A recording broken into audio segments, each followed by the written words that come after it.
Morning টুকিটাকিতে আপনাদের স্বাগত। আজ আমি আপনাদের দেখাবো গন্ধ ভাতুলি বা গাঁদাল পাতার বড়া। প্রথমে আমি শিলনোড়ার মধ্যে নিয়ে নিয়েছি এই আগের থেকে ভিজিয়ে রাখা মসুর ডাল, যেটাকে আমি এখন বাটবো।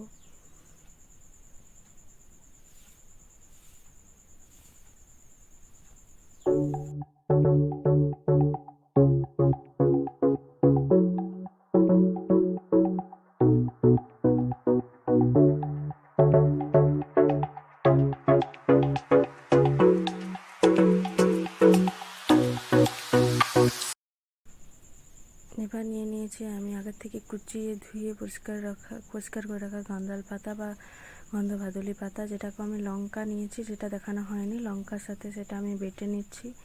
এটাও আমি মিহি করে বেটে নেব।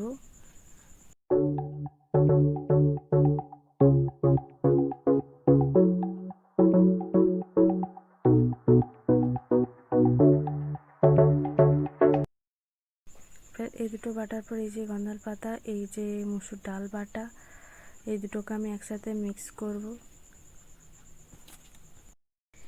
এবার ডাল মিক্সার পর এবার আগে থেকে কুচিয়ে রাখা কুচনো পেঁয়াজও আমি এর সাথে দিয়ে দেবো। আপনারা চাইলে এই কুচনো লঙ্কাও দিতে পারেন, কিন্তু আমি কুচনো লঙ্কা আগে বাটাতে দিয়েছি, তাই আর কুচনো লঙ্কা দিলাম না। এবার এই তিনটাকে একসাথে মিক্স করব।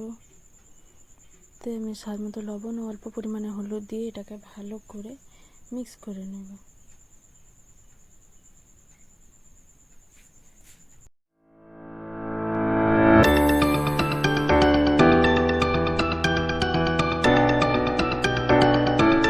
নুনের মধ্যে আমি কড়াই চাপিয়ে দিয়েছি। কড়াই গরম হতে হতে কড়াইটাকে আমি একটু ঠিক করে নেব, যাতে আমার ভাজতে সুবিধা হয়।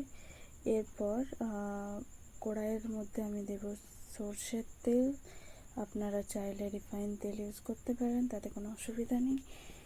আমি দেব সরষের তেল। এবার তেলটাকে আমি গরম হতে দেব।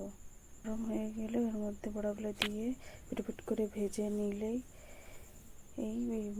তারপর নামিয়ে নিতে হবে। দেখুন দিয়ে দিয়েছি, এবার নামিয়েও নিয়েছি। এই দেখুন গাঁদাল পাতার বড়া।